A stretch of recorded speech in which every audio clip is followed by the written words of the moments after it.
So, good morning, guys. Um, Once again, thank you for watching my videos. Um, if you haven't subscribed yet, please click the subscribe button. I would really appreciate that. And yeah, so behind you, you can see my Escort 1968 Mark 1 Ford Escort. Um, and the whole story behind this car is actually funny and amazing. So how I got hold of this car was because this stuff is becoming so rare. I've had this car for about probably like 11 years now, and I was a diesel technician at a company, and we were based in, I stay in Cape Town, South Africa. So we were based in Stikland, and then the company moved to Joostenberg vlakte. And it's about a 20-kilometer distance from Stikland to Joostenberg vlakte. So what happened was when when the company had moved, I had a. So what happened was when the company moved, I had to obviously get transport because where we stay, traveling with public transport was a bit difficult for me. So I had to get a lift with a gent. That time he was my journeyman, and his name was Martin. And Martin, we used to travel. Long story short, we used to travel to and fro, and we were there for probably 2 years, and then Martin got another job further out, so he had to leave much earlier in the mornings to get to where he had to be, and it was too early for me to go to the workshop. And excuse me. So the last day, and I always told Martin when we were driving back home or we would pass, when we were driving to work or from work, and I would always tell him, you know what, I'm looking for an Escort, man. I'm looking for an Escort. And just conversation just carried on. So, and then the very last day that I traveled home with Martin, we drove past a Mark 1, and up until today I still see it every now and then because this gentleman has got on the tail, over the original tail lights, he's fitted an aftermarket set of taillights, but you know the round ones that the trucks have. So he's built like a bracket and the taillight is fitted in there, but it was over the, so he just basically screwed it to the body on those spots. So then we drove past this car and I said, hey Martin, that's the kind of Escort I'm looking for, the Mark 1 two-door. And he says in Afrikaans, and he says, my fuck man, my swaar het een. In other words, beep. My brother-in-law has one that he wants to sell, and it's been standing there for ages. And I asked him, but where does your brother-in-law stay? And he says, now for those that are staying in the Cape Town area and that knows the area, we were driving on Potlaray Road just past Kuils River Golf Course, and on this side of the golf course is Brackenfell. And he says, man, just down the road here in Brackenfell. So I says, and he picks the phone up, and he phones this brother-in-law. His brother-in-law's name is Pierre. And he says, Pierre, have you still got the Mark 1? And Pierre says to him, yeah, the thing is standing here in the garage. And he says, okay, I'm on my way. I've got a buyer for the car. Now, first of all, I didn't have money to buy a car. I was an apprentice, and I can't remember if I was married already. No, I wasn't married yet. So I was an apprentice. I was earning like less than 5,000 Rand a month. And so we go, we go have a look at this car. I'm like one that's got money to buy the car. So we take the next turn off, and we go towards Brackenfell. We're on our way to Pierre now. So Pierre, we get to Pierre's house. Pierre's got Pierre used to work for a forklift company. So Pierre's got a company car. It was a Opel, what is that? It was a Opel Astra standing outside, and Pierre's wife's car was a Mark 1 Golf, City Golf, standing outside. So I'm like, okay, so if these cars are standing outside, where is the Mark 1? You know, because he's got a single garage. So I don't know if it's tandem or whatever the situation is at Pierre's place. So we get outside and we hoot, beep beep. Pierre opens up the gate, and Pierre comes out by the front door. So I'm like, okay, we're probably going to another site, to another property that Pierre has, and the car standing in storage. I don't know, you know, because I wouldn't let my car stand outside, and I've got a car sitting in the garage that nobody's using, you know. And Pierre opens up the garage door, and I promise you, it was a cloud of dust that came out of that garage.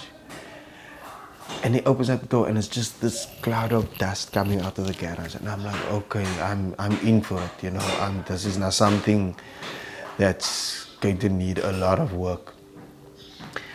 And the car's wheels is flat. There's no tire pressure, you know.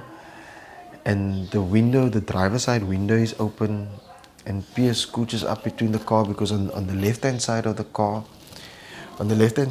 stuff is packed there, so the car's pulled over more to the right-hand side, and he scooches through the side of the garage, and he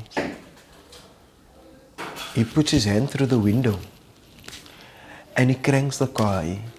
Man, it was like, I've got goosebumps, because now I'm seeing the car, you know. This is something that I've wanted for so long, and it's my very first car.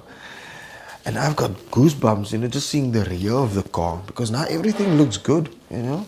But it's just the car's covered in dust, like completely covered in dust.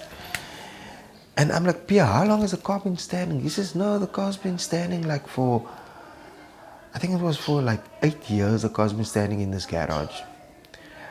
And he scooches up past the car, and he puts his hand in through the window, and he turns the key, and the car cranks, and it starts with the first key, and I walk around, and after he started the car, I was like, Pierre, I don't have money to buy the car, but what do you want for the car? And he's like, you'll take 8,000 for the car. I'm like, yeah, okay, so back then I'm earning like 5K a month. He wants 8K for the car. 5,000 rand. That's not a lot. It's like, 8,000 rand. So it's in US, it's, I think, less than $800. No, I don't know. You can do the math. So starts the car up. I go home, and I tell my dad about the car. My dad's like, nah, I'm not buying you a car, you know, we'll figure something out. So, and I'm like, dude, whatever, I will make a plan to get this car, because first of all, it's a 2-door Mark 1, you know, and I'm a younger man, so, and I love original cars. The car's completely original everything. So the next morning, I don't go to work. I check stuff, this job. I'm gonna go look for money now. I go to the bank. The bank gives me 5,000. I check, okay, I'm still short 3,000. I go back to my dad. I'm like, Dad, you know, I got this money now from the bank. The bank says, you know, they'll give me 5,000. And I take the money, I'm not. And he says, no, you'll see if he can give me the 3,000. I'm like, okay. He comes back to me. He's like, no, he's not going to give me the money. I'm like, okay, cool, dude. I speak to my mom. So my mom spoke to him. And yeah. Then I bought the car. I go to Pierre's place. I buy the car. The car's license is behind with many years. But the value of the outstanding license was 3,000 rand. And I I told Pierre, okay, so what's gonna happen with the license now? Because in our country, in South Africa, if you sell the car's license needs to be up to date, because you should have kept it up to date. So I did a bit of research, and I did a bit of research, and I speak to our motor vehicle department, and they eventually I got to write a letter, and I sent the letter into the provincial department, and they reduce the outstanding amount by 1,500 rand. So the license was outstanding 3 years, 3,000, and they reduced it by half. So I told Pierre, okay, let's go 50-50 with the license stories. And I wrote the letter. So I got the 1,500 rand reduction. So Pierre had to come down with 1,500 rand. So eventually I paid 6,500 rand for the car.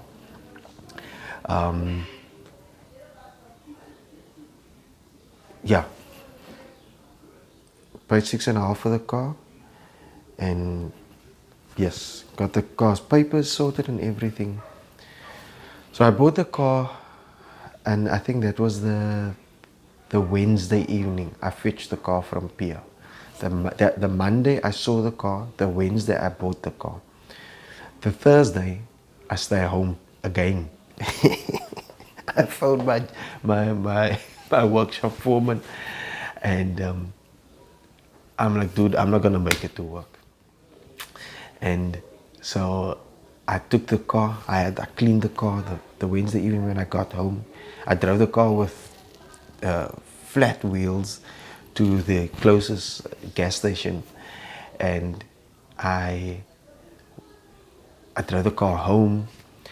And the Thursday I took the car to roadworthy. Thursday morning I first cleaned the car, and I took the car to roadworthy.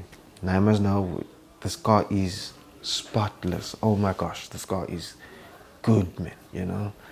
And took the car to roadworthy, and it went over the pit, and we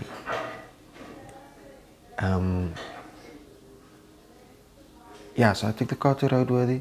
Oh, and then there was a few faults with the car. There was a little leak on the rear main seal of the gearbox, and then the only other thing that was wrong with this car was rear shackle bushes on the leaf springs, and it was just on the left hand side. The right hand side was fine, but then I replaced both, and I just wiped the gearbox off, and I took it to roadworthy again, and it passed. No, in the meantime, I experienced that, that the carburetor wasn't doing too well. And so I'm a diesel mech, and I never, I was taught to be a mechanic. So I went to study to be a mechanic, but I wasn't working on cars before that. I have a cousin that's a mechanic as well, but I always say he's a born mechanic and I was a taught mechanic. In other words, he grew up doing mechanical work. His dad was a mechanic. I didn't have that. But anyhow, so I didn't know I still today I don't know carburetors. I don't know how to tune them. I don't know how to overhaul them. I just don't know carburetors. So so like I was saying, I then took the car to have a dyno tuned and the carburetor set and everything, sorted out completely. I changed the plugs and I serviced the car and all those things. Plugs, condenser, plug wires I replaced on the car and so on. And just decent service, gearbox oil, diff oil, I had replaced everything. But the car wasn't doing well yet. It wasn't giving up. I could feel that the 1100 wanted to give me more. So I took the car to have a dyno tuned and they set the carburetor, and it was perfect. The car was running like that, and it was going, and there was power and everything. And then the car started smoking. I hammered it too hard, but I think it was rear main seals. I think it was valve stem seals. But Then the winter came, and I saw that in the driver's side corner, bottom corner of the windscreen, the rubber was leaking, and that the water ran over the dashboard to the floor. And that's where you see the holes in the floor. So this car had a vinyl carpet, I would say, in. So the water ran, and it ran in under the carpet, and it was sitting between the carpet and the vinyl, and it rust. So there's a few holes, but it was tiny. It was like needles, you know. But you could see the sunlight coming through it, and obviously it's become bigger with the weather going and the car standing for another 10 years. But then that's when I decided to strip the car. So I take the car to one of our local glass shops, and I leave the car there, and they remove the windscreen, the back screen, the 2/4 windows as well. So I get to the car the afternoon, and I'm like, what the fudge? Why did you do this now? And that's when I saw that the rust was, because I don't know how, communication and so on. But that's when I saw that in all the windows, the bottom part, it started rusting. And that's when I thought, you know what, the engine is smoking, the windscreen, the car's leaking water. I might as well start fixing it up. And it's been sitting like this for the past 10 years now, and finally I've decided to do something about it. So stay tuned. We will be working on the car. Once again, like, subscribe, and comment. I ask you to watch the videos to the end, and God bless.